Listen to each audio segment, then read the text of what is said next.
The following is a feature presentation of our nation's sports show.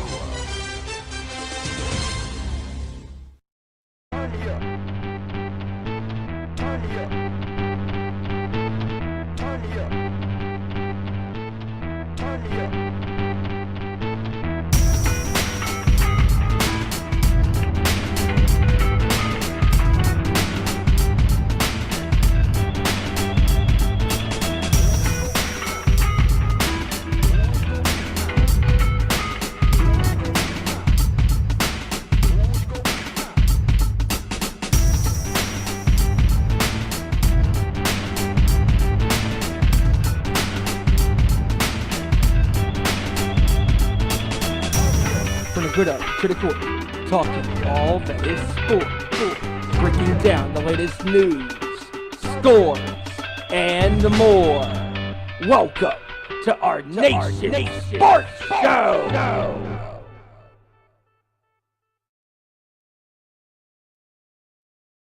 Surprise, surprise, surprise. It is just past the top of the hour of 3 o'clock Eastern here on the East Coast, 2 o'clock Central, 1 o'clock Mountain Time, 12 o'clock on the West. A surprise second show of the week. Yes, yours truly, Stephen Wyand, is here, and I am here to give my thoughts on Week 2 in the National Football League, plus the latest breaking news in the NFL and so much more. And great job by my brothers, Ezra, Joey, and Kevin last night, and the hijacker Mike as well. Great job to you guys last night on a great, fantastic show.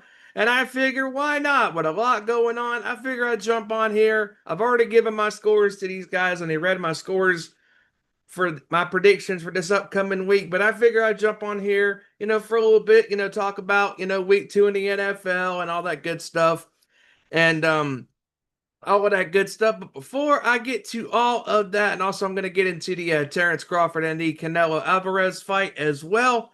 And before I get to all that, up first, you can follow us on our social media platforms. Up first on Twitter or X, it is called these days, at @ON_Sports Show. Also, follow us on the Facebook page at facebook.com/nationsportshow. And we're right now, surprise, surprise, I am live 3 o'clock on the East for a rare surprise pop-up live edition of our Nation Sports Show on a Wednesday afternoon at youtube.com/nationsportshow. Be sure to like, share, subscribe, where you can find all of our previous live broadcasts and all of that good stuff that we do here on this channel. And before I get to week 2 in the NFL, on my thoughts on last week's games, I do want to talk about what I did last night. And I was not on with Ezra, I was not on with Joey, Kevin, or Hijacker last night because I was at the Dream Theater concert in Charlotte, North Carolina, where they played their entire brand new album, Parasomnia, front to back, the first album with co-founding drummer Mike Portnoy back in the band. He returned to the band a couple years ago. This is my second show of the year for Dream Theater, and the first show was back in February in Raleigh, celebrating 40 years as a band. And let me tell you, the energy that Portnoy has brought back to this band, it is incredible. I mean, what I love about their shows ever since he's become back to the band is you can tell it's real, it's live. Because I said it at the Raleigh show, during the show, after the show, and heading into the show, I have never heard James LaBrie sound this good singing live. And last night, he sounded so good once again singing. I don't know what that man's doing. He must be getting some really good, coaching lessons, and just incredible for 2.5 hours, 3 hours. He sounded so good singing. And of course, I can't state it enough. I mean, how great the musicians in Dream Theater are. I mean, to be a bass player, a guitarist, a keyboardist, a drummer, to play that complexity style of the music, you got to have the musical chops. to play stuff like that. And everybody last night sounded fantastic, as they did during their 40th anniversary tour early on in the winter. And very cool playing the brand new album front to back. And the highlights for me, as far as the whole album live, sounded fantastic. But if I have to pick individual songs, I would say probably Bend the Clock with that guitar solo by Petrucci. And of course, it being live, he extended it and he added some extra stuff in there. And it literally sounded like David Gilmour, Steve Vai, all wrapped up into one. It was crazy. And speaking of crazy, the 19-minute epic, The Shadow Man Incident. That was insane. Just unbelievable. I mean, everything you want. If you're a fan of this type of music, I know it's not for everybody, but it had everything you want out of a progressive metal song. Heaviness, melodicness, crazy heavy riffing, great solos. And then a section that always trips me the hell out, this like jazzy, kind of swingy thing they do in the middle after that crazy headbanging kind of Pantera kind of S kind of riff. It is just insane. Just the musicianship in that band. It is, no pun intended, it is on a new level. It just, every time, it amazes me when I listen to their music, whether it be a studio version of songs or in a live setting. I mean, to have the ability to play with such power, control, and have that stamina for that long period of a time. I mean, just insane. And then during the second set, they played a mixture of stuff from their discography, including one of my favorites, As I Am. That's one of my favorite tracks from the Train of Thought album. And closing out the night, celebrating 30 years of the 20-plus minute epic, A Change of Seasons. That was awesome, playing that 20-plus minute track as well at the end as the one-song encore. Great show last night.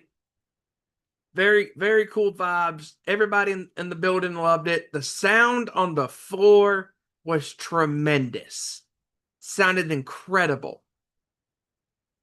Again, if this tour is coming near you, go check it out. You will not be disappointed.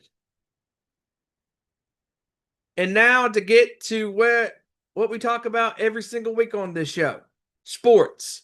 And since I was not on last night, I want to give my thoughts on week 2 in the NFL. And off the top of my head, I mean, Green Bay absolutely dominated the Washington Commanders last Thursday. No contest. And even though they made it somewhat reasonable on the score, but the outcome was already, without a doubt, that Green Bay was going to win that game. And Green Bay just imposed their will on Washington and Jaden Daniels and company. And they just couldn't get nothing going. And unfortunately in this game, and another guy's touched on it last night, but Austin Eckler did suffer a season-ending torn Achilles. And again, the Achilles injury happens again to these athletes. I mean, you could be a well-conditioned athlete and still get snake bitten by the injury bug and these Achilles injuries.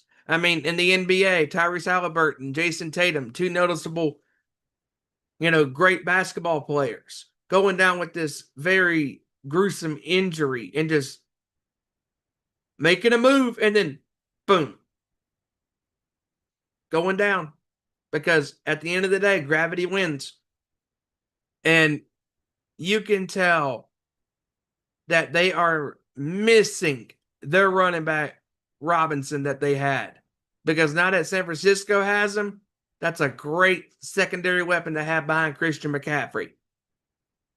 And if Green Bay keeps playing like this, and if Jordan Love doesn't turn that ball over, because I know last year, and we touched on this last year a lot of the times, Jordan Love last year had a lot of bad turnovers.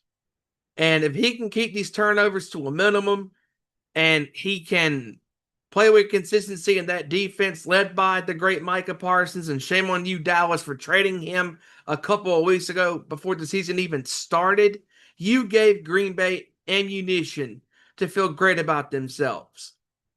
And again, I mean, if Green Bay can keep playing like this, nobody in the NFC is going to be beating them. Great win by Green Bay. And then on Sunday, I want to talk about the game that stood out to me the most, and that is this wacky, crazy game between the Dallas Cowboys and the New York Giants. And good Lord Almighty, good God Almighty, you got to be kidding me, Dallas. That defense is hideous. It is so bad. So bad. You made Russell Wilson look like the Seattle Seahawks of old. The guy who was dropping dimes in Seattle in his prime, winning a Super Bowl, destroying the Broncos in that Super Bowl that was non-competitive. Just making crazy passes, doing his thing. And Russell Wilson for 4 quarters looked like the Russell Wilson of old. 450 yards passing he ended up having in this game. And I got to give Dak credit where credit is due. Can't stand the Cowboys, but I got to give the devil his due. Dak Prescott did play a pretty good game, and the running game was pretty solid. Miles Sanders and company, they did a pretty good job running the ball. But man, that defense is so bad. That defense cannot stop nobody if their lives are on the line. They can't just rely on CeeDee Lamb and George Pickens, and they made some plays. And Ferguson, but you cannot rely on your receivers and your tight end to bail you out constantly. That defense was cooked. They were cooked. I mean, that touchdown pass to Robinson and to Neighbors, hello, are you going to cover anybody? Like, give me a break. Come on. I mean, and I said when the Giants took over, I said, don't screw this up, Dallas, because knowing you, you're probably gonna. And they did. And Russell Wilson with the pass to Neighbors for the touchdown, the go-ahead touchdown. And you're lucky that your kicker bailed your asses out. Brandon Aubrey has a cannon for a leg. And if you're Jerry Jones, you have to sign this man to a long-term contract because Aubrey is the best kicker right now in the National Football League. No questions asked. This dude is doing his thing. I mean, kicking a 64-yard field goal like it was nothing. Nothing. Insane. The leg strength that this guy has. Hell, let him kick from 70 yards. I mean, I would trust him more than the Jaguars kicker. Sorry, not sorry. And speaking of the Jags, I'll get to that game here in a few minutes. But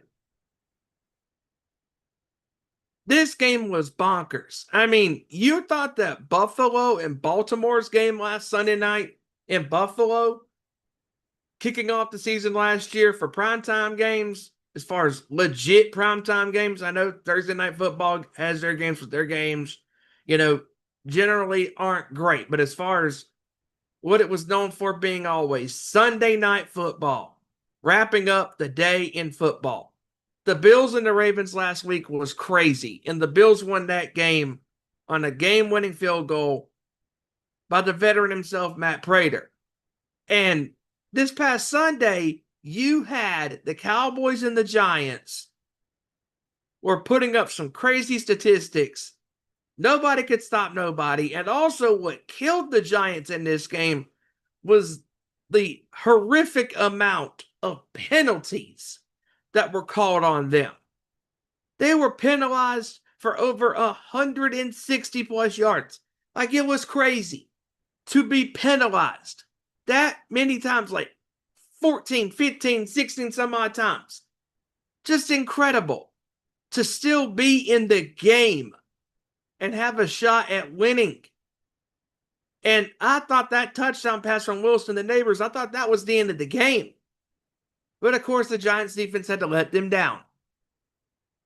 And again, Dallas, you can't be playing games like this constantly every single week. You got to be playing more consistent ball. And your next game is against Chicago.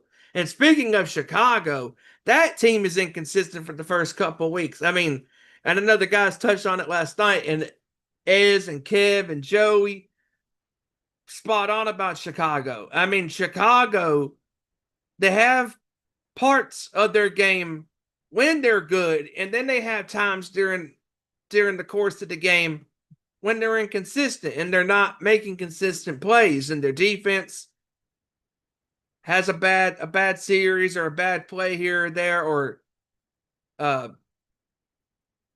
Caleb Williams misses a pass. I mean, just you got to be consistent. I mean, yeah, you got some weapons on the offense. I mean, DJ Moore is Williams' number one target, but you got to be consistent. The offensive line has to block.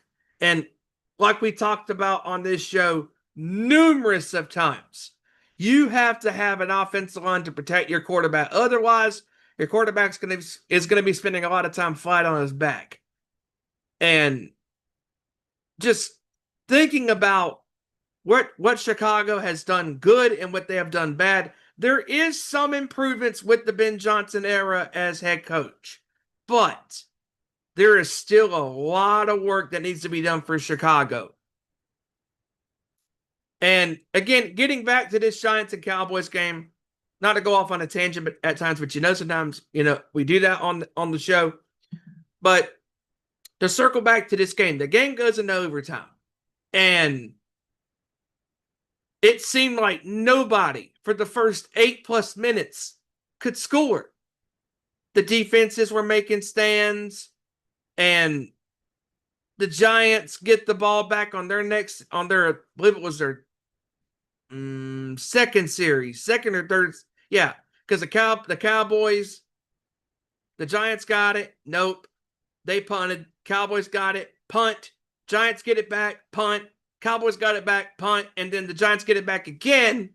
And then Russell Wilson gets pressured and he panics.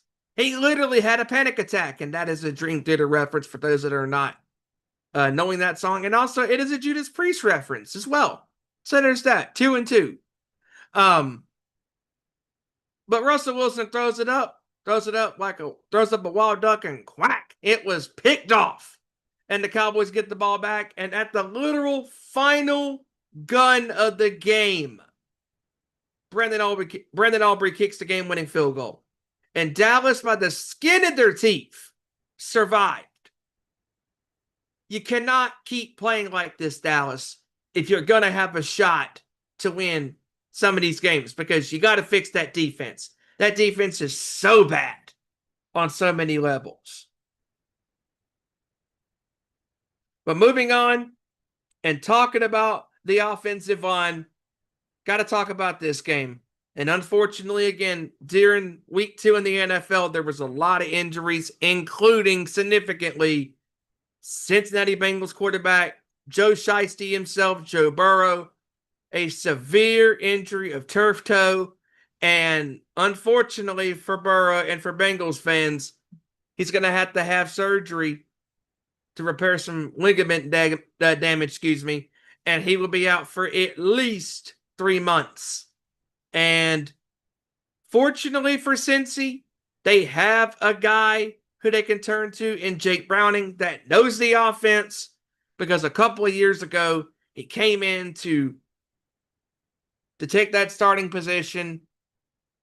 And he did pretty good, but he did have his case of the turnovers, just like Tua does. And don't worry, I'm going to get to that one as well. Anyways, it sucks for Cincinnati to suffer the fate that they did on Sunday against the Jaguars. And Joe Burrow gets injured after he took a hit and he went down, and they thought it was his a leg injury, a foot injury, but it didn't really know what the details were. And then the news came out that it was turf toe, and they didn't know how severe it was, but turns out it's very severe that he's going to have surgery. And good luck to Joe Burrow. Hope he has a speedy recovery, and hopefully he can come back. And if you're Cincinnati, you have to thrive and survive for the next 3 months. Because fortunately for the Bengals, they won their first 2 games kicking off the season this year. They beat the Browns in one of the ugliest games of the year. And I still can't get over that game last week when they had 7 total yards in the second half alone. It was ugly last week. And it was ugly again this week for the Bengals against Jacksonville for both teams. Because Trevor Lawrence doing what Trevor Lawrence does, and that's turning the ball over just like Tua does. 3 interceptions. And also, speaking of 3 interceptions, also Jake Browning had 3 interceptions as well for the Bengals. And fortunately for the Bengals, they were able to win the game because with 18 seconds to go in regulation, the Bengals won on a quarterback sneak from Jake Browning to give the Bengals the lead for the first time all day, and they ended up winning the game 31-27. I do want to touch on, speaking of Tua, the Miami Dolphins and Tua Tagovailoa are having a lot of problems. I mean, a lot of problems. I mean, Tyreek Hill on the sideline throwing temper tantrums like a little baby and just not getting his way and just frustrated. And I get it, but dude, this is the gig you signed up for. You left Patrick Mahomes. You went to Miami. Oh, beautiful weather, but it's not produced a lot of beautiful results, hasn't it? Nope. And the Dolphins defense is piss poor pathetic. The offensive line for the Dolphins is complete trash. Tua's inconsistent. The receivers are inconsistent right now. And you cannot, and again, gonna sound like I'm, beating a dead horse here, but the facts are the facts, ladies and gentlemen. If you don't have an offensive line to protect your quarterback's going to be on his back. And that's a proven fact. I mean, Tua getting sacked multiple times against the Patriots. And again, if you're the Dolphins, you are in a world of trouble, especially tomorrow night. Because, sound the alarm, ass-kicking alert, ass-kicking alert. You're going to have to play Josh Allen and the Buffalo Bills tomorrow in Highmark Stadium. And that is not looking to be going well for you. And if you're the Dolphins, you're looking at a possible 0-3 record. And Drake May, he made some plays with the Patriots and he had a pretty good game as well. And again, you could put me at quarterback. You could put Ezra. You could put Kevin. You could put Joey. You could put Hijacker out there. You could put all of us out there to play quarterback, wide receiver, you name it. And we could score on that Dolphins defense. Their defense sucks. It is literally just like Dallas's defense, human trash cans that cannot stop a damn thing on that field. And the Dolphins are a world of trouble, in danger of going 0-3. Losing their first 2 games, especially getting their asses whooped last week against the Colts. And if you're the Dolphins, you got to fix yourself before it's too little too late. The turnovers, the inconsistency on defense, the lack of communication. And speaking of communication, the communication breakdowns that are happening with Miami and their organization, it is rearing its ugly head. And if Tua and the Dolphins don't get their act together, they're going to be missing the playoffs once again. And speaking of the Colts, Daniel Jones. Who? No, not Mike Jones. No, not Mac Jones. No, yes. The Daniel Jones. The guy who runs from ghosts at MetLife Stadium. The guy who tripped over his own 2 feet about to score a touchdown, and then boom, he just goes down to the ground. Daniel Jones, yes, that Daniel Jones, who is now the starting quarterback who took over and won the starting role from Anthony Richardson. Anthony Richardson cannot stay healthy to save his life, and Daniel Jones comes in and hey, he's got an offensive line to block for him. Yay! What a concept! An offensive line to block for you. Oh, geez, Louise. I mean, if I'm the Colts, I am thanking the organization for bringing him in, because Daniel Jones should be grateful that he has a decent team with talent around him. I mean, when you got Jonathan Taylor, one of the greatest running backs of the modern National Football League, to put on a set of cleats, some shoulder pads, a helmet, you name it. Taylor's one of the best running backs of his era.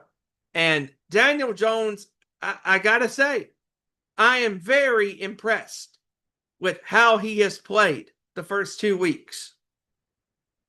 And he's played some overall pretty solid football. Still has to get used to the new, system that he's with the team. But that's going to come with time. I mean, when you're changing your sceneries and going to a new team and organization, like that's going to come with the territory. You got to get acclimated with your new surroundings. And I think he will. And I think the Colts have a pretty good team, a hell of a lot better team than Houston. And I'll get to that game a little bit later on as well, between the Texans and the Buccaneers from this past Monday on Monday Night Football, the first of 2 games that take place. But I do want to talk about this Broncos and Colts game. And this game was crazy as well.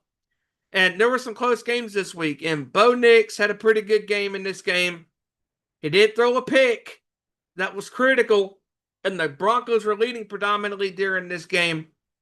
They were up 28-26 with about 3 and change to go, 2 and change to go, something like that.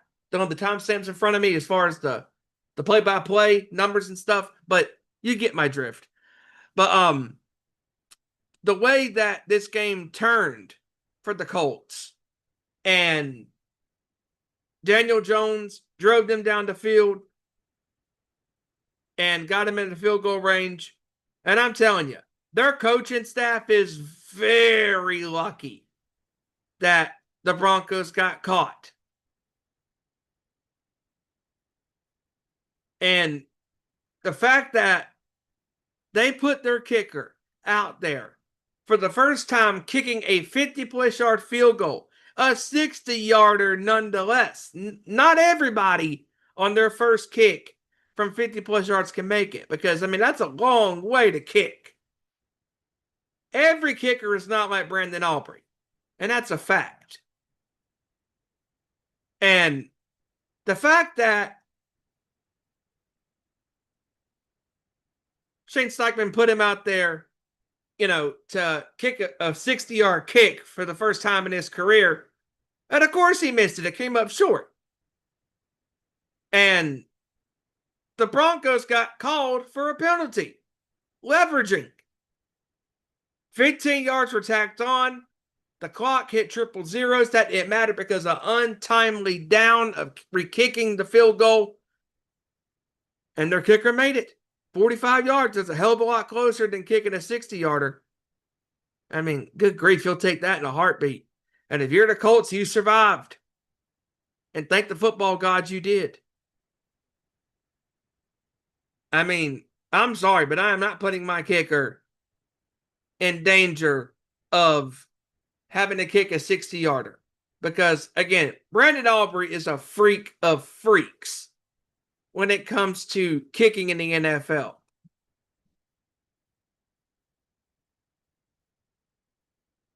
And this game was crazy. Again, congratulations to the Colts for improving to 2-0 for the first time since 2009. And that was the last time when they went to the Super Bowl.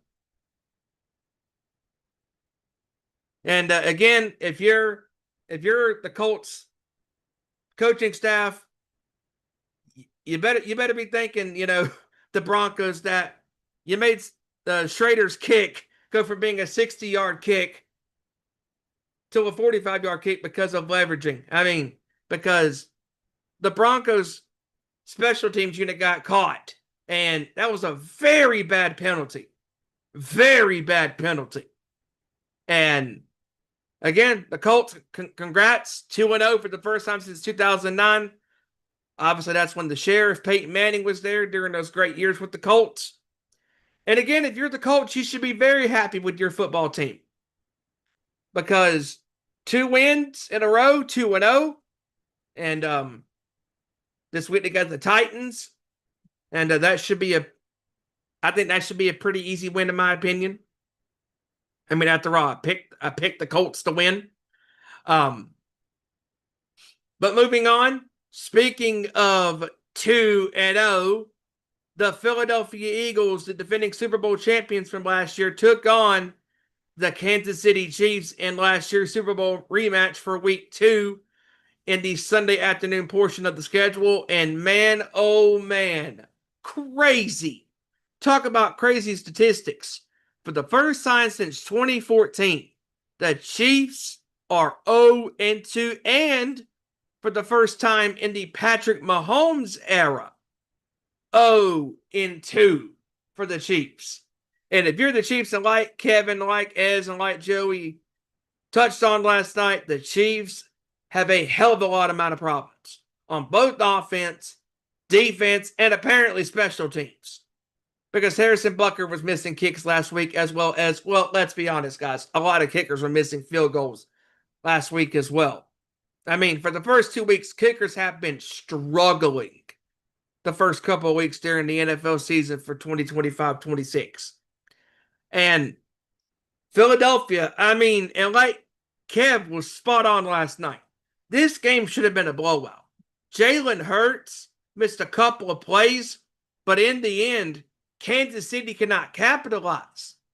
And speaking of not capitalizing, Travis Kelce, dude, you got to catch that, man, because 9 times out of 10, Mahomes and Kelce are hooking up for a touchdown. But he upped and dropped it. And Philadelphia picked it off. And the game turned around from there. And I got to give the Chiefs credit where credit is due on this, that they held Saquon Barkley in check. They did. But when it mattered the most, you couldn't stop Devontae Smith. You couldn't stop A.J. Brown. You couldn't stop Jalen Hurts. And especially, you can't stop the tush push. I mean, that tush push, again, most of the time it's automatic. And Kansas City, I mean, you got a lot of problems. And if you don't beat the Giants this Sunday, oh boy, you are in for a world of trouble this year, Kansas City. And I know 99% of the league across the fan bases, the coaching staffs, and the teams and the owners of each of the other organizations will be happy to laugh in your own misery. Because Kansas City has become the new evil empire, the second New England Patriots of the 21st century. Because Mahomes, Andy Reid, Travis Kelce and company have had a lot of success winning Super Bowls after Super Bowls. And it is looking like a changing of the guard is taking place, ladies and gentlemen, in the AFC West. And if you're the Chiefs, you got a lot to correct, and you better get off the schneid this Sunday against Russell Wilson and against that Giants team. And especially if you're Kansas City, don't do what the Cowboys did against the Giants. Cover Neighbors. Cover Robinson.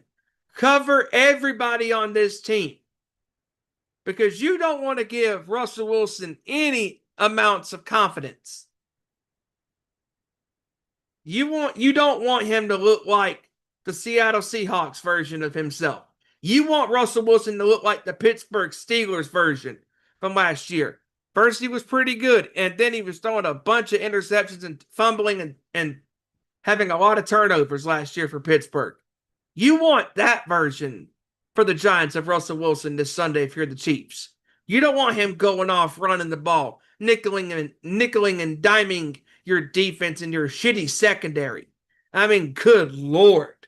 I mean, you like I said, you could put any one of us on the show out there on the field to throw against these human trash cans. They can't cover anybody, just like the Cowboys can't cover anybody.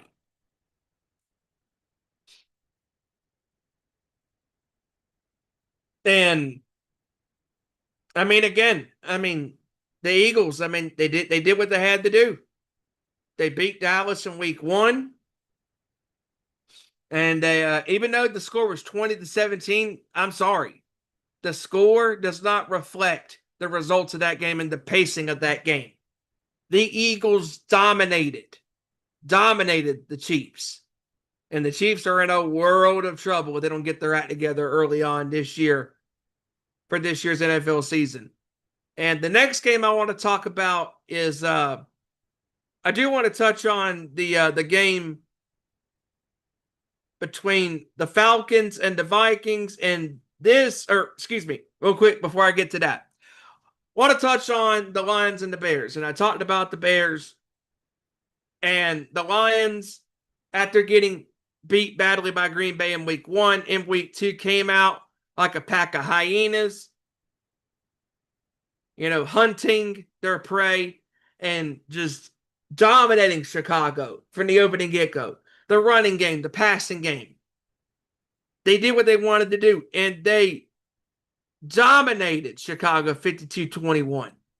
I mean, Jared Goff and company looked like last year's Lions team. Looked like the team a couple years ago that upset Kansas City in Week 1. Detroit is a very interesting team.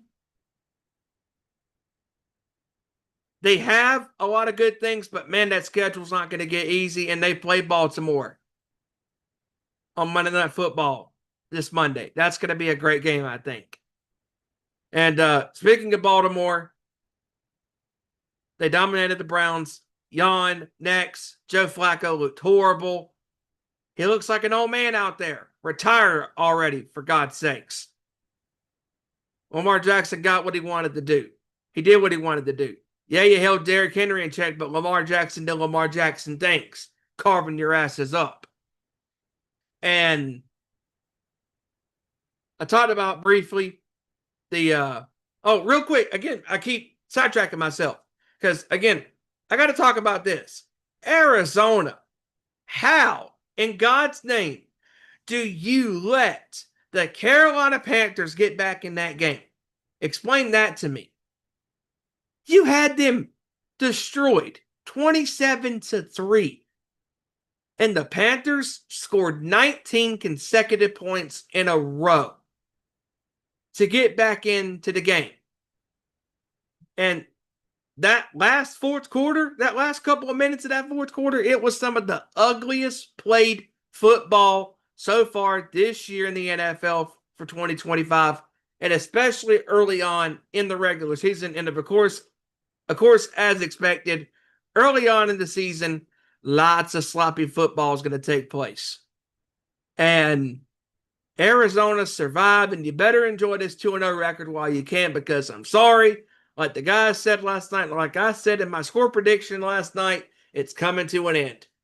You're about to get beat by San Francisco. Or as Hijacker would say, geographically correct, being politically correct, speaking, Santa Clara for the 49ers. And speaking of the 49ers, Mac Jones, I thought played a really solid game. Was he great? No. But he was a lot better than I expected him to be. Coming in, starting in for the injured Brock Purdy, again, who's going to be out for 2 to 5 weeks with shoulder injury, a turf toe injury. I mean, Mac Jones played a pretty solid game. Overall, thought he was pretty good. The Niners got it done. They're 2-0. I'm happy with that, being a San Francisco fan. And I'm looking forward to the Cardinals losing on Sunday. Now, back to this Falcons and Vikings game from Sunday night. This game was boring. Not the exciting game that we saw last week between the Bills and the Ravens. Atlanta and Minnesota for 3 quarters plus did not score a touchdown. The only touchdown that was scored in that game was by Atlanta late stages in the fourth quarter. Crazy. Crazy how J.J. McCarthy in week 1 for, again, 2.5, 3 quarters, didn't play great, and then he turned it on again, and I just popped myself with that Genesis reference. If you get it, I thank you for that. Anyways,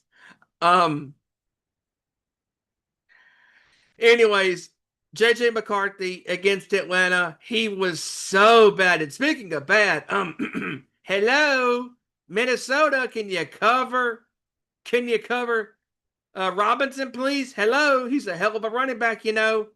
I mean, Bijan Robinson got what he wanted and then some. Nobody in that front 7 could stop him at all. He played a great game running the ball, catching the ball in the backfield, making plays, and had a great game. And Michael Penix, he played pretty good, I thought, at times. But again, this game for 3 quarters plus was a field goal affair.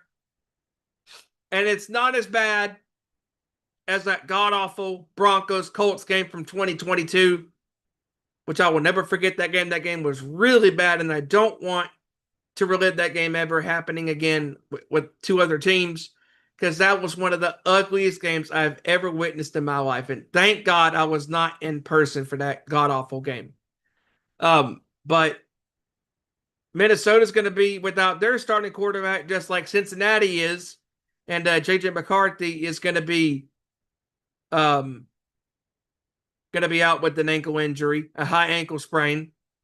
And also, speaking of McCarthy, congratulations to him and to his girl, because his girl is having a baby. And congrats to JJ on becoming a father. And hopefully he has a very happy, joy family life. And I want to touch on the Monday night games real quick as well. Those are some of the games on the Sunday schedule I wanted to talk about from this past Sunday. And that first, I want to get the crap game out of the way, because Geno Smith,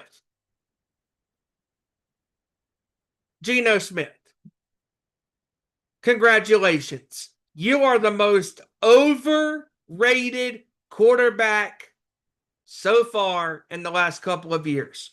Everybody in the media singing your praises and saying, oh, Geno Smith's going to the Raiders. He's going to have a great year with Pete Carroll as his head coach. And what happened? The first play from scrimmage for the freaking Raiders, intercepted. And the Chargers, the rest of the way, dominated.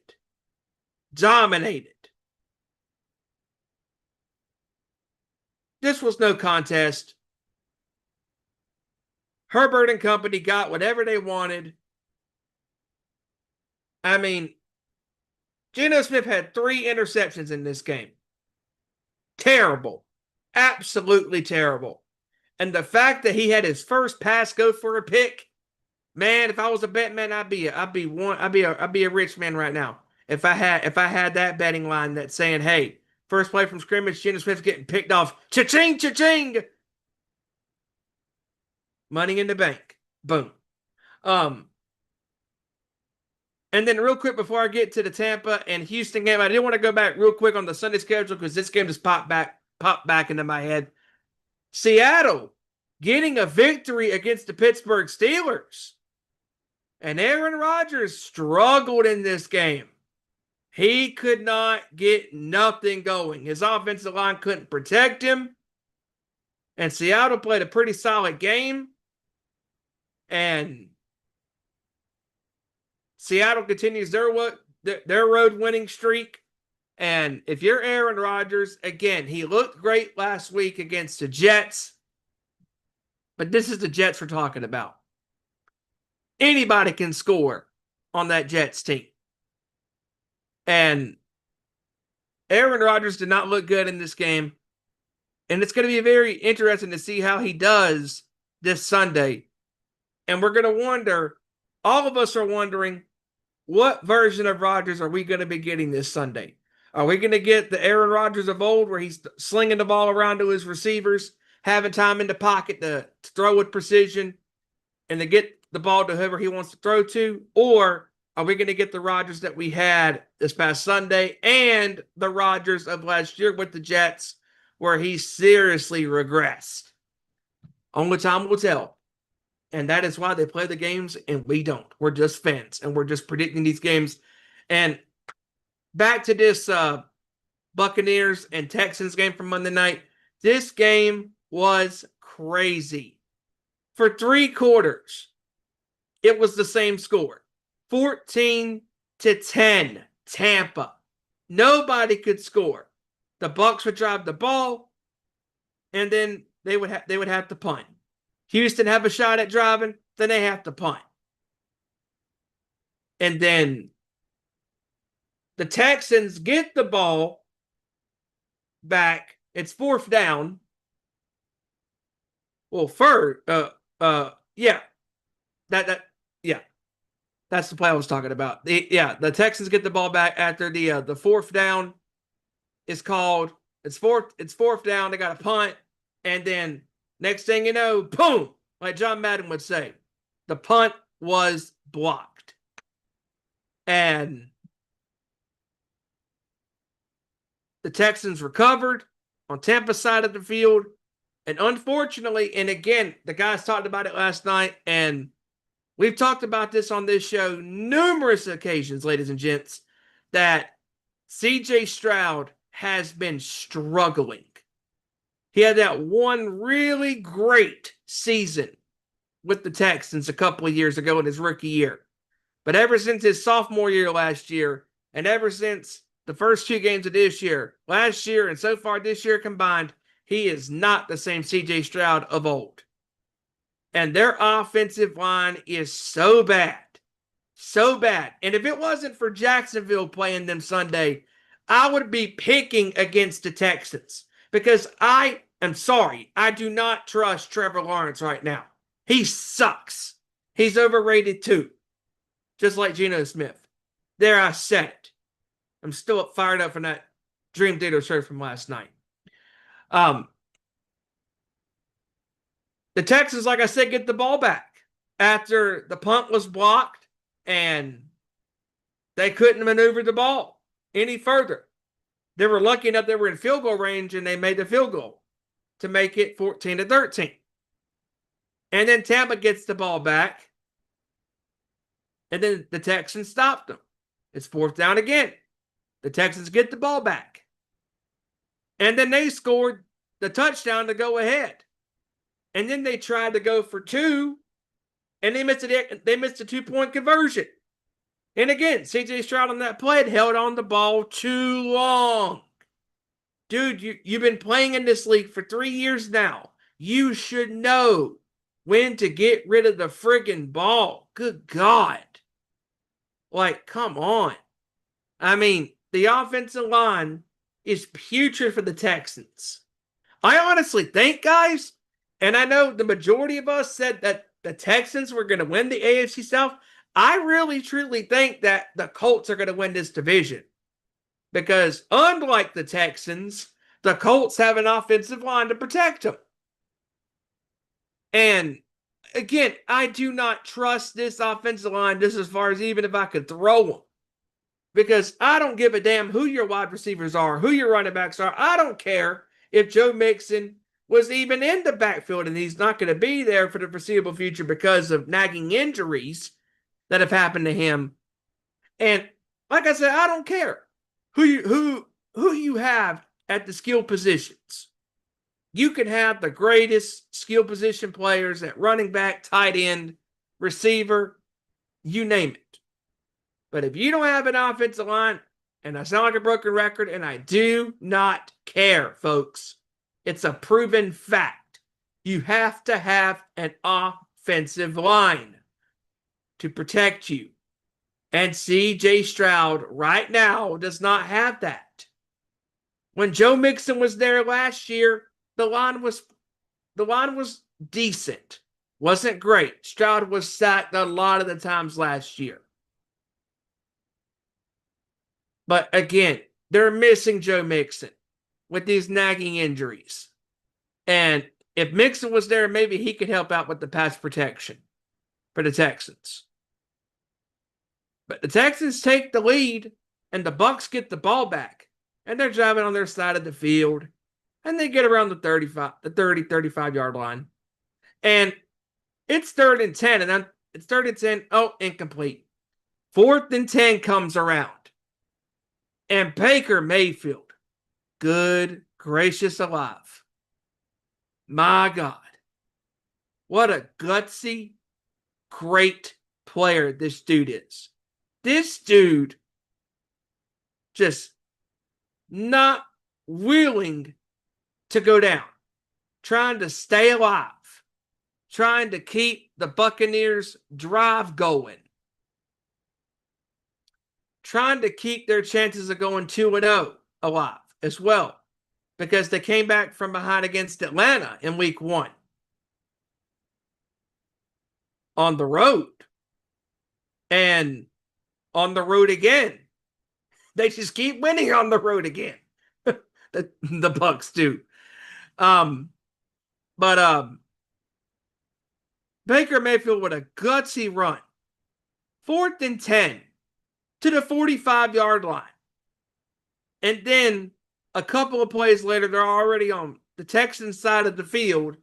And then that 22-yard pitch and catch to Bucky Irvin, one of his reliable running backs that he could hand the ball off to or throw the ball in the backfield or flex out as a wide receiver. I mean, when you got Mike Evans to worry about and you got other players to worry about on that team with their skill position players, you got a lot of problems to worry about if you're these defensive coordinators and these coaches of these positions on the linebacker and cornerback, safety, you name it. I mean, you have to be up late at night wondering, how are you going to stop?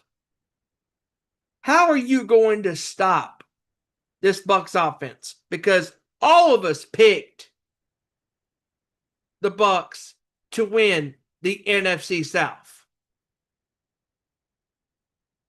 And the Bucs continue that great drive. And again, capped off by that 4th and 10 play from the 30. 1st and 10 run from Baker Mayfield, and then getting the ball, like I said, in the Texans territory. And then that 22-yard catch or pass to Irvin for the first down. And a couple plays later, they're passing the ball.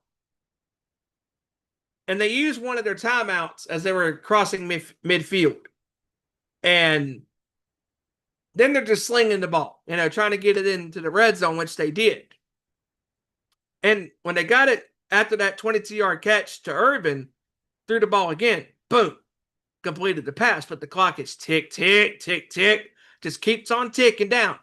And another pass again, this time towards inside the 5. And I'm like, why are they not calling timeout? Well, there's your answer. Yeah, they had 2 timeouts in their back pocket, but that clock just kept on ticking down. And I get why they didn't in the end, because they didn't want the Texans to have a shot to win the game or to tie the game. And very good, utilization of managing the clock in the final seconds by the Bucs, handing it off, winning the game. on a game-winning rushing touchdown, and the Buccaneers 2-0.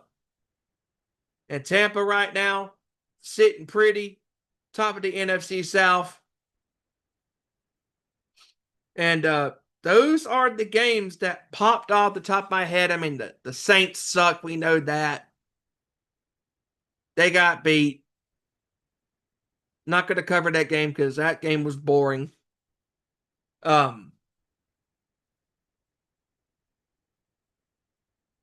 Rams won again. And speaking of the Rams, if you're Matthew Stafford, man, you got to hold up. You got to try to stay healthy as much as you can. Because having a bad back and trying to play quarterback and you're getting hit like that, man, like he's going to have, I think, some nagging back issues throughout the season this year.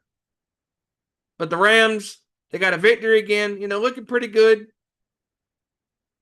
And speaking of looking pretty good, but looking great, the Buffalo Bills dominated their game. And Josh Allen, real quick, suffered an injury to his nose during that game. And he's going to be wearing some protective gear to protect that nose. And if you're Buffalo, you're looking great. 2-0 so far. And I think that will continue when they roll in the Thursday night tomorrow night. I don't care if he doesn't have protective gear on. Josh Allen is going to do Josh Allen things. And if you're the Dolphins, you are screwed. Big time. And Buffalo, they dominated on Sunday. Not surprised. They did their thing. Bills looking great last week. Going 2-0. And again, I think they're going to go 3-0 because they're going to beat the crap out the Dolphins. Moving on, ladies and gents, and I do want to touch on the Terrence Crawford and the Canelo Alvarez fight from this past Saturday in Vegas. And overall, I thought this fight was pretty solid. Thought it was a pretty competitive fight. I thought both guys, had a very good competitive, fight. I thought their game plans were excellent. Both guys, fighting hard, not going in there and half-assing it like Mike Tyson and Jake Paul.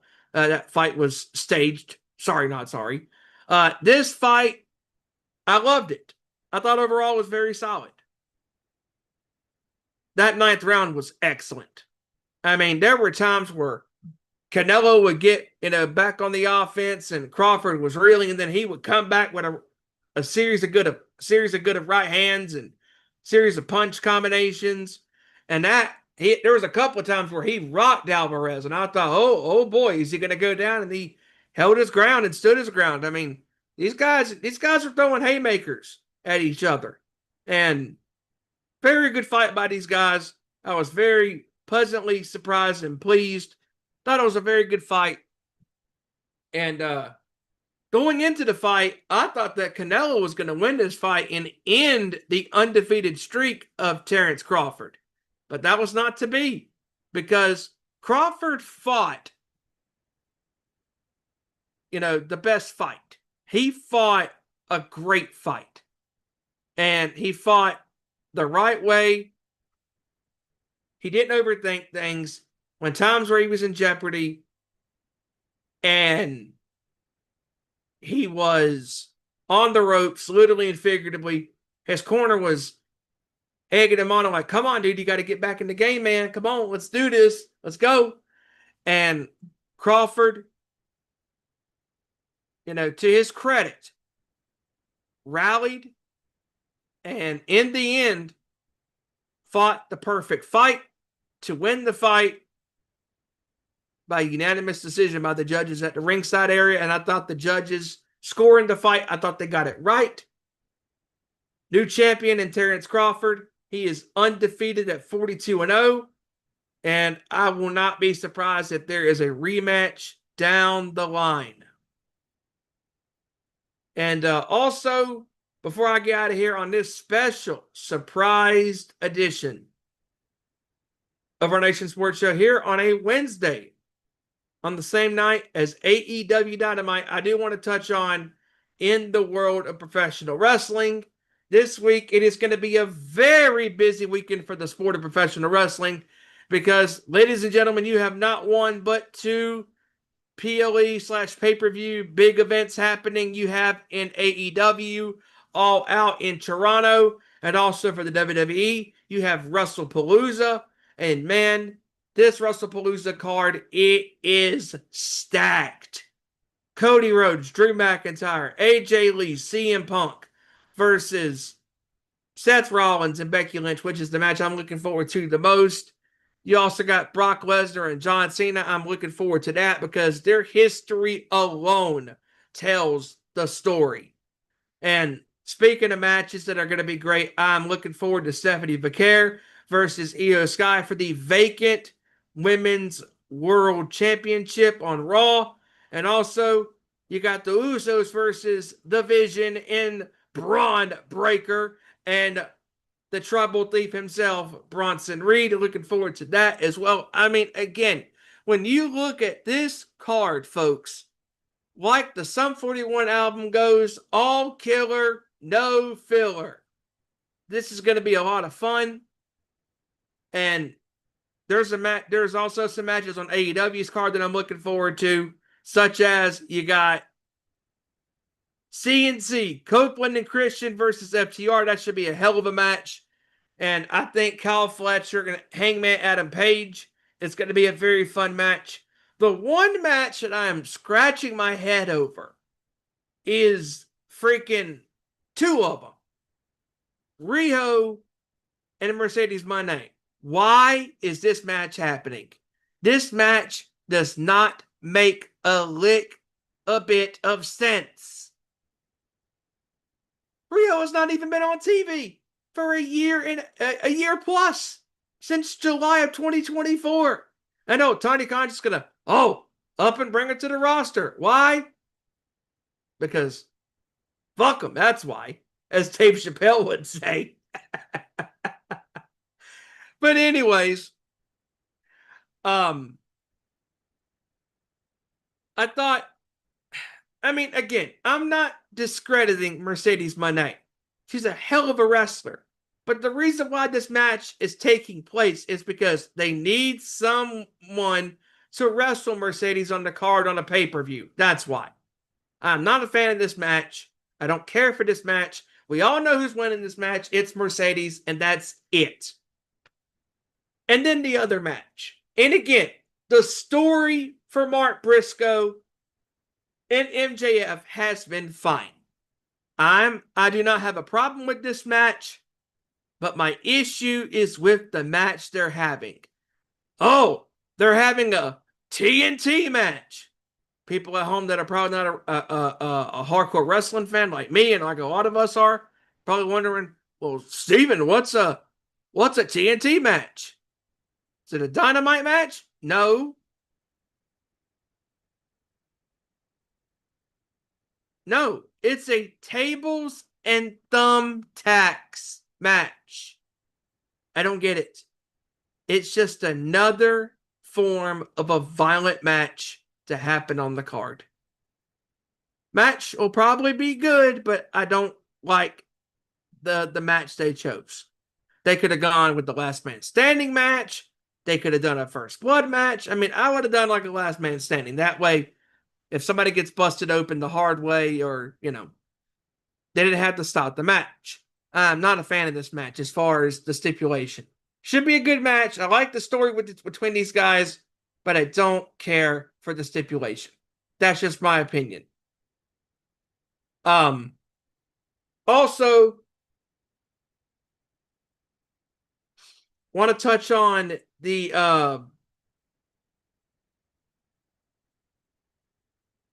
situation with the WrestleMania announcement with Saudi Arabia. Look, again, I don't like it, but honestly, guys, I'm not surprised. I'm not surprised that they're going to Saudi, because Saudi Arabia has had in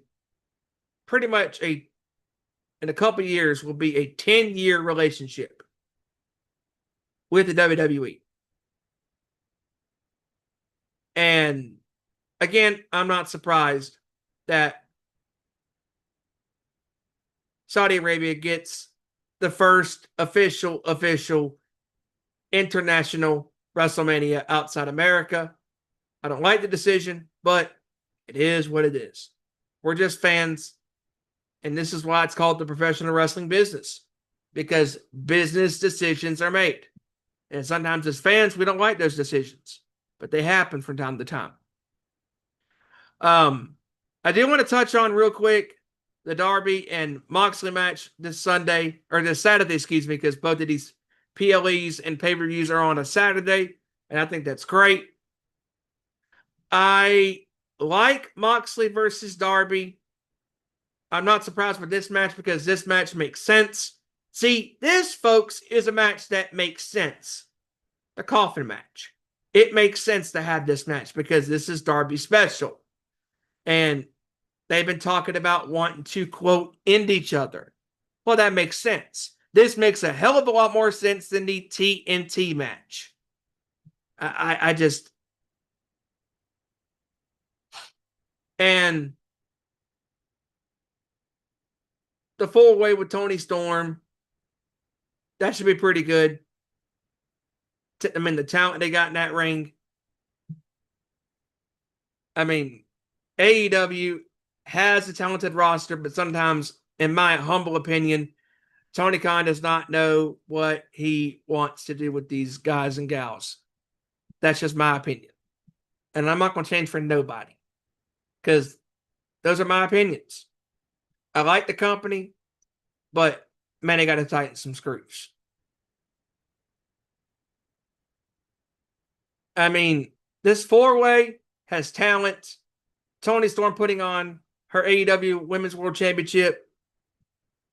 Like I said, against the, as aforementioned, Chris Statlander, along with Jamie Hayter and Tekla. And this should be a good match. But to me, it's just a way to get other women on the card that are great wrestlers. That's just my opinion. Should be a hell of a weekend. Because at the end of the day, us wrestling fans, we win because we get WWE and AEW happening on the same day with their PLEs / pay-per-views this Saturday. And I like it. I like it. And I think that for me is going to do it here on this surprised edition of our Nation Sports Show. I thank you for tuning in here. For those that tuned in live, thank you very much. And for those that watch on demand, thank you very much as well. Again, you can follow all of us at our individual channels.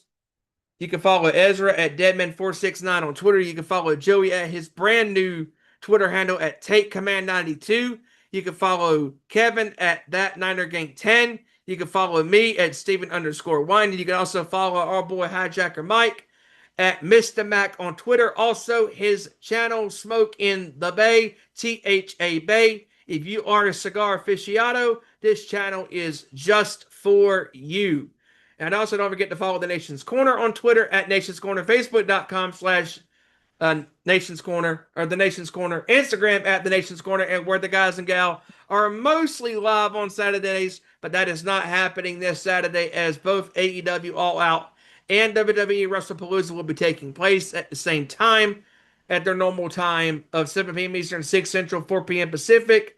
You can watch them at youtube.com/The Nation's Corner. And also, like I said, follow them on Twitter at Nation's Corner, Instagram, Facebook, and the YouTube channels are all at The Nation's Corner. And you can follow us at ON_Sports Show, Facebook.com/Our Nation Sports Show, Facebook.com/Our Nation Sports Show. And we're right now, yes, your eyes are not deceiving you, ladies and gentlemen. Yes, a special rare 2 shows in a row since I was not on last night, excuse me, because I was at the Dream Theater show last night in Charlotte, North Carolina. I figure I'll hop on here this afternoon to give my thoughts on week 2 in the NFL and looking forward to week 3 this upcoming weekend. You can follow us on our YouTube channel and watch our previous and our live broadcasts as they happen live at youtube.com/Nation Sports Show, where we are live on most Tuesdays, individually on those weekdays at 7 p.m. Eastern, 6 Central, 4 p.m. Pacific time. And with that being said, these two shows for the week are a wrap. And again, I want to thank my brothers in Ezra, Joey, and Kevin last night, along with Hijacker Mike, joining them for our annual pick segment. If you missed that last night, I sent in my scores to the guys last night to read off those scores last night while they gave their picks for week 3. And man, this pick segment is looking so much fun already. We're already, like the song goes by Garth Brooks, sometimes you got to go against the grain, and we're going against the grain this week. For the first 3 weeks, we have all gone against the grain against one another, and it's just going to keep getting wackier and wackier with our picks as the season progresses. Again, ladies and gentlemen, thank you for tuning in to this special second show in a row.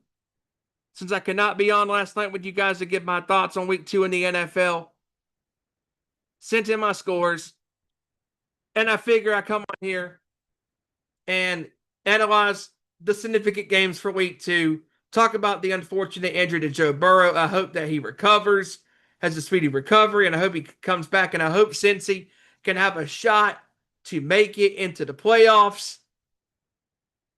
And again, the changing of the guard is looking like it's taking place in the AFC, because the Chargers right now are leading the AFC West at 2-0. And we shall see if that will remain. Can the Chiefs get off the mat and get their first victory of the year against the Giants? How would the Lions do against the Ravens? We'll find out. Can Chicago get a victory in the first game of their season and the first win under the Ben Johnson-led era? Will the Cowboys defense suck again? Yes, it will. Will the Dolphins get their ass kicked tomorrow against the Bills? Yes, they will. That is not a prediction. Just like Paul Heyman says, ladies and gentlemen, that, my friends, is a spoiler. And this is a spoiler too.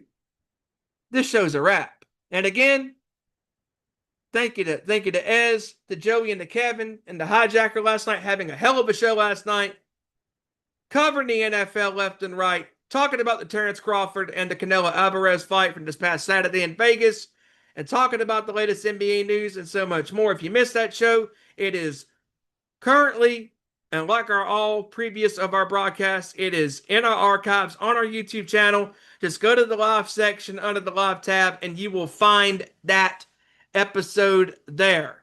And again, ladies and gentlemen, thank you for tuning in here this afternoon as I gave my thoughts on week 2 in the NFL. And thank you guys for tuning into these live shows this week. And we look forward to being back on with you guys next Tuesday as we recap week 3 in the NFL, preview week 4, and give our predictions for our scores for week 4 as well. Enjoy the rest of the sports. Enjoy the rest of your week. Have a great weekend. And real quick, I am super excited for this Friday and Saturday, because I am going to one of my favorite bands of the modern era, a young rock band that I've been supporting out of Lexington, Kentucky. Mojo Thunder is playing 2 shows in Hilton Head, South Carolina this Friday and Saturday, and I will be at both supporting my dudes. Looking forward to that. It's going to be a hell of a good time with the band. Can't wait to hang out with them, listen to them jam, all of that good stuff. Can't wait to check out the pay-per-views this weekend. I will check out WrestlePalooza after I get back from the second Mojo Thunder show on Saturday. I will check out that, and then later on I'll watch AEW All Out, because obviously you can't watch multiple things at the same time. But I digress. Again, thank you for tuning in this afternoon, ladies and gentlemen. I have been your host for this afternoon, Stephen Wyand. Thank you for tuning into this special second show of our Nation Sports Show for this week. And looking forward to being back on with you guys, with the rest of the guys next week. So for myself, Stephen Wyand, and for my boys, Ezra Vickery, Joey Thornton, Kevin Rory, Hijacker Mike, Randy Gyron, William Gyron, and our mascot, our favorite kitty cat in the world, Sprocket. This has been Stephen Wyand for a second special edition of our Nation Sports Show for this week. Thanks for tuning in. Enjoy the rest of your week and upcoming weekend. Peace. Turn me up. Turn me up. Turn me up. Turn me up.